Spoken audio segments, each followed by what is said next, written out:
Hey guys, it's Jen. Welcome back to my channel and welcome back to another video. I am so excited to share this video with you today. My sister and I are in the kitchen making authentic homemade tamales, and this is so much fun to do. It is definitely a lot of work, but they are so good, and you will end up with over 100 tamales for your freezer. Also, I want you to make sure that you stick around until the end of the video. I'm so appreciative of all of your kind comments and all of my subscribers. I finally hit 35,000 subscribers, and so I will be doing a giveaway. All the details will be at the end of this video. Okay, so if you've never had a tamale before, they are delicious, especially when they are made right and made homemade. So essentially what it is it's a dough made out of masa flour with filling in the middle, usually pork, chicken, beef, or cheese. And then the dough is wrapped up in a corn husk and steamed, and they can be frozen after that and reheated later. So it's a great make-ahead dish. But the first thing you have to do when you make tamales is decide what you want to use for your filling. So today I picked up a pork shoulder roast from the grocery store, and as you can see, I cut that up into large pieces, and I'm going to use my Instant Pot to cook this until the meat is really tender and I can shred it easily with a fork. I've made these before with chicken and beef. Really, it's just a matter of preference, and later on in the video I'm going to be showing you how to do some cheese and green chile tamales as well. So I don't really have a specific recipe for this pork, but I'm going to type out what I used in the description box below. I seasoned the pork pieces with salt and pepper, cumin, chili powder, oregano, and garlic powder. I put some olive oil in the bottom of my Instant Pot and set it to saute. I just want to get a little bit of color on those pieces of pork before I cook them. So I'm just putting them in a single layer on the bottom of the pot and letting them brown on all sides and transferring them to a dish. Now, when all of the pork is cooked, I want to make sure that I get the browned bits and flavor up from the bottom of the pot. So I'm mixing up some combination of chicken and beef bouillon, and I'll go ahead and pour that into the hot pot. As you can see, it'll steam up, and then I'm using just a wooden spoon to scrape those bits off the bottom of the Instant Pot. You don't want to lose that flavor. So I also am going to put some onion in with this to make sure the pork is nice and flavored. This actually turned out really good. It's probably the best shredded pork that I've ever made, and I would definitely make it like this again. One thing you want to keep in mind is you do want to do this the day before you're going to make the tamales, because you want to let the meat have time to cool. So to the mixture in the bottom of the pot, I'm going to add a little bit of chipotle and adobo, stir that up, and then add my pork pieces back in.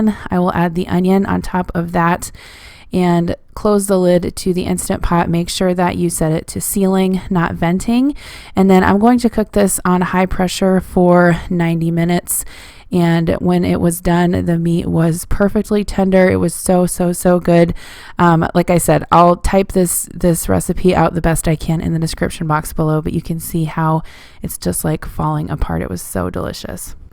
I also wanted to mention that if you don't have an Instant Pot, you could definitely make your pork like this in a slow cooker. I would just cook it on low anywhere from 10 to 12 hours, depending, of course, on how big your pork roast is, but it would work the same way. So once your pork is cool, I went ahead and shredded it up and put it back into the Instant Pot insert.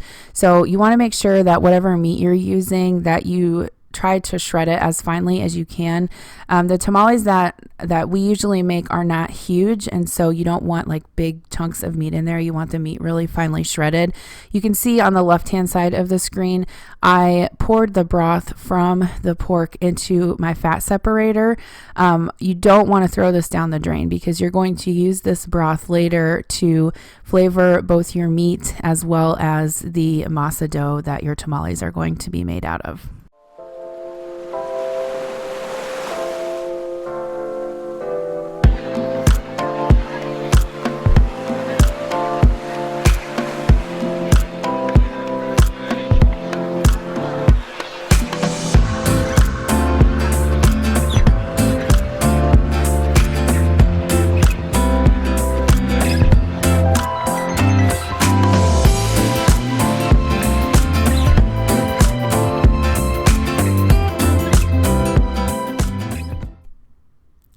Okay, so once my meat is all shredded up, I'm going to go ahead and add a little bit of that broth from the pork into the pot just to make sure that the meat doesn't dry out. Like I said, I'm going to refrigerate this overnight so that we can assemble the tamales the next day. Also, what we'll be doing the next day also is making a red chile sauce, which I'll show you how to do that as well. But here is the pork mixture. So the next day, we started at about noon, and you can see here that I have some corn husks. You can get these at the grocery store. I've even found them at Walmart. You want to soak them in water for a couple hours before you make your tamales. The first thing that we are going to get started on is the red chile sauce. This is what goes in with the meat when you make your tamales, and you can also spoon it over the top of them when you eat them. So we're using some dried chiles that we got from the grocery store. I'll leave a link to the original recipe that we used as a guide in the description box below. I can't actually remember which types of chiles that we got. I don't think that we were able to find the same exact ones that were in the recipe, and so I ended up getting two different kinds, but that's fine. Basically, what you want to do is just take the stems off of the dried chilies and take the seeds out. So you can use scissors to kind of cut them open and just scoop the seeds out into the trash. You're going to put them on a big baking tray. I usually cover the baking tray with foil just to make for easier cleanup, and then we will roast those in the oven and use them to make our sauce.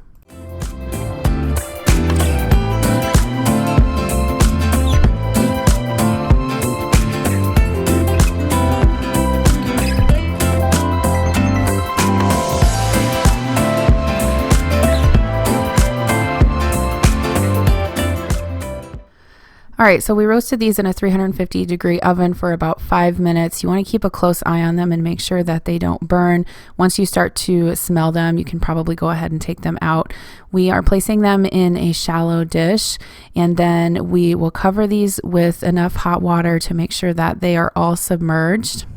And these will soak in hot water for about 30 minutes until they are soft, and then we will go ahead and blend them up to make our sauce.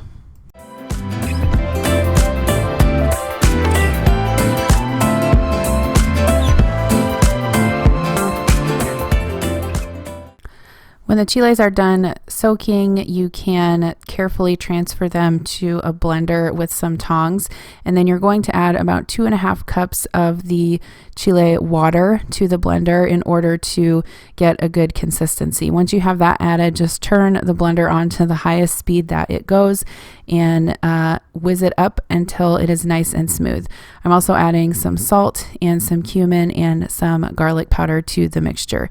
So the thing about making homemade chili sauce like this is that the flavor is going to really depend on what type of chilies that you get and how hot they are. My best advice would be to just keep continually tasting it and adding to it whatever you think that it needs. We actually ended up adding a little bit of tomato sauce and sugar to ours because it was super spicy and we wanted to be able to eat it. We also had to add a little bit of water to water it down as well. But this made a huge batch. We were actually able to freeze some of this for the next time that we make tamales. And so that will be good to have that in the freezer. That way we won't have to do this step again.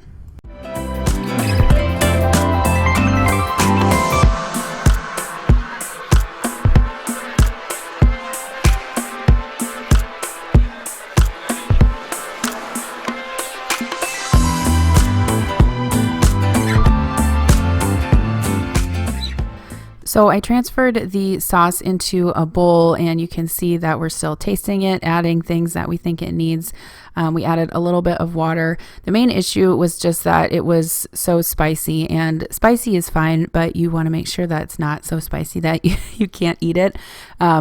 So yeah, we just added a little bit more water and sugar and salt and some garlic powder until it was to the taste that we wanted it. I'm going to pour some of that into my pork. This is the pork that I cooked yesterday. I just transferred it to a bowl. I didn't want to add too much sauce because my kids were going to be eating these, and I didn't obviously want to make them too spicy. But just add enough chili sauce to taste, get that mixed up, and the next thing that we'll get started on is the masa dough. So the easiest way to mix up your masa for the dough is in a stand mixer. You can definitely do this with a hand mixer or even like a pastry cutter or forks if you don't have that. The first step is to beat up your lard. So the recipe that I'm going to link in the description box below actually has you use shortening. We've done both ways, and I actually like lard better, probably because it is real fat and it tastes better, but it's definitely your preference. I know some people are weirded out by using lard, but anyway, to each his own. So I'm putting that into the mixer bowl and basically just whipping that up until it is fluffy, and then I will add the masa flour. If you've never bought masa flour before, sometimes it's in the grocery store, like in the Spanish food section, but sometimes it's also by the regular flour. So you'll just have to check and see where you can find it, but it's usually easy to find at most grocery stores. So basically for the dough, you will add your masa flour to your shortening or lard. Also, baking powder goes in there so that the dough gets fluffy. And then the last part is just to moisten the dough with broth. So I'm using the broth from the pork that I had the other day, and I'm also using some homemade chicken broth that I had in the freezer.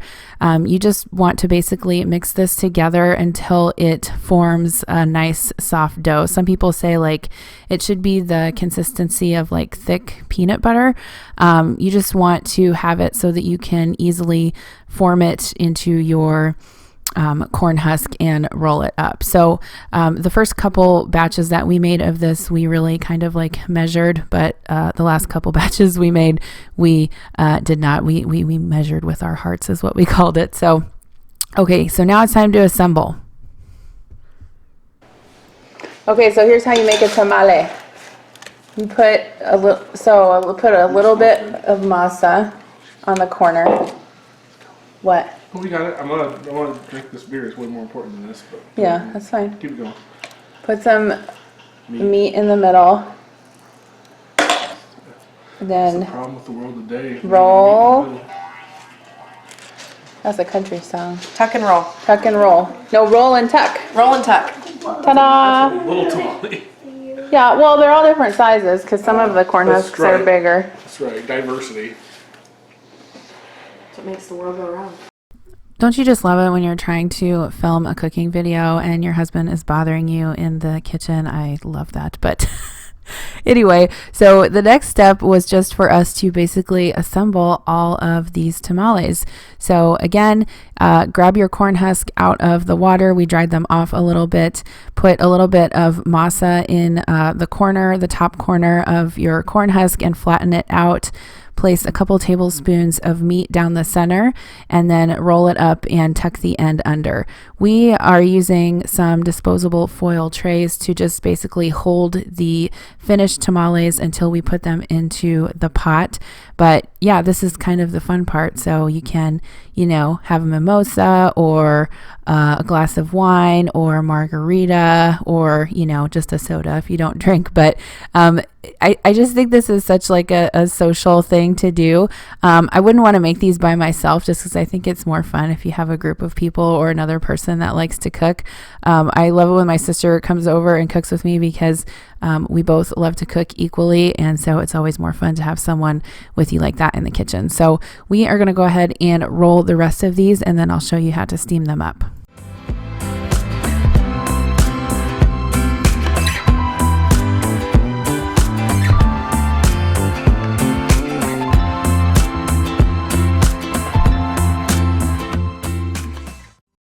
So once your tamales are all assembled, you will want to put them in your pot to steam them. Now this is a tamale pot that I got from Walmart.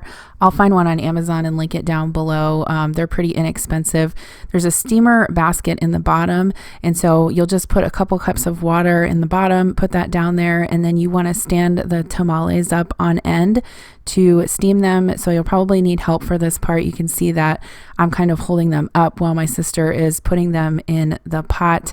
The one thing that you want to keep in mind is these are going to steam for an hour, and so just keep an eye on the pot and make sure that the water on the bottom doesn't dry up and burn. If it does, your tamales will taste like a scorched like taste, and that's not good. So You can see here is after we got them all stood up in the pot, there is some water on the bottom of there. So I'm going to go ahead and cover that up and steam them for 1 hour.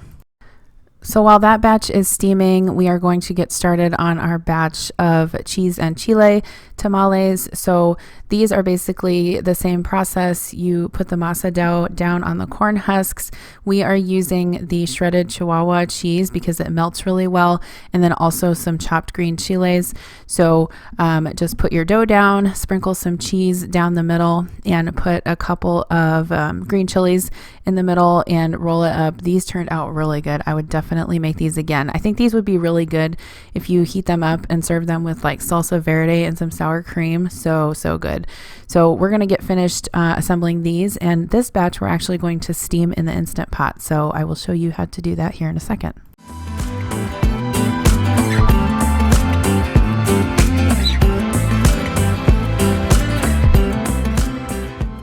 Okay, so I have an 8-quart Instant Pot, so my tamales will fit upright. I'm not sure if they would fit in a 6-quart or not, but I have a steamer basket in there, which I'll link down below, with 1 cup of water in the bottom. And these will work the same way as the ones in the pot, except we will put them on high pressure for 20 minutes and they will be steamed perfectly. Okay, so here are the cheese and chile tamales when they are all done. You can see that cheese is nice and gooey. These turned out so good. We've never made them this way before, but we will definitely be making them like this again. Here is one of the pork tamales after it was all done. You can see that it unrolls from the corn husk really easily. The dough is tender. The meat is flavorful. So delicious. I would definitely recommend making these. Okay, so to store these, I'm going to use my vacuum sealer. This is one that I got off of Amazon. We did not previously have one, and it works for all kinds of things that you can store in the freezer. So I will link the one that I have down below, but if you get this one, just fair warning, you have to press down on it super hard before the vacuum will start up. I don't think the instructions were very clear on that, but otherwise it works great. So I'm just sealing the bottom of my bag, and then I will go ahead and add my tamales. I labeled them and then put the top of the bag back into the vacuum sealer, push it down really well, and push the button, and it sucks the air right out, and you can store these in the freezer. When you want to heat these back up, go ahead and thaw them out, and you can either heat them up in the microwave or steam them on the stove just like we did here, and they'll keep in a deep freeze up to 6 months. Okay, so I really hope that you enjoyed this cooking video. I had such fun making these with my sister, and I hope you guys will try it. So in honor of reaching 35,000 subscribers here on YouTube, which I still can't believe, and I know is not a ton compared to some people, but I'm so grateful for all your kind comments and just the community that we have here. I am giving away 2 copies of my very favorite cookbook right now. This is the Skinny Taste Fast and Slow cookbook, and then each copy of the cookbook will also come along with a $50 Amazon gift card. So this is just my way of giving back and saying thank you so much for supporting me and my channel, and I look forward to the rest of this year. So if you want to enter, just make sure that you're subscribed to my channel and leave a comment down below. I will choose 2 winners by January 15th, and I will reply to the comment to let you know that you have won. So thanks so much again for watching, and I will see you in my next video. Bye.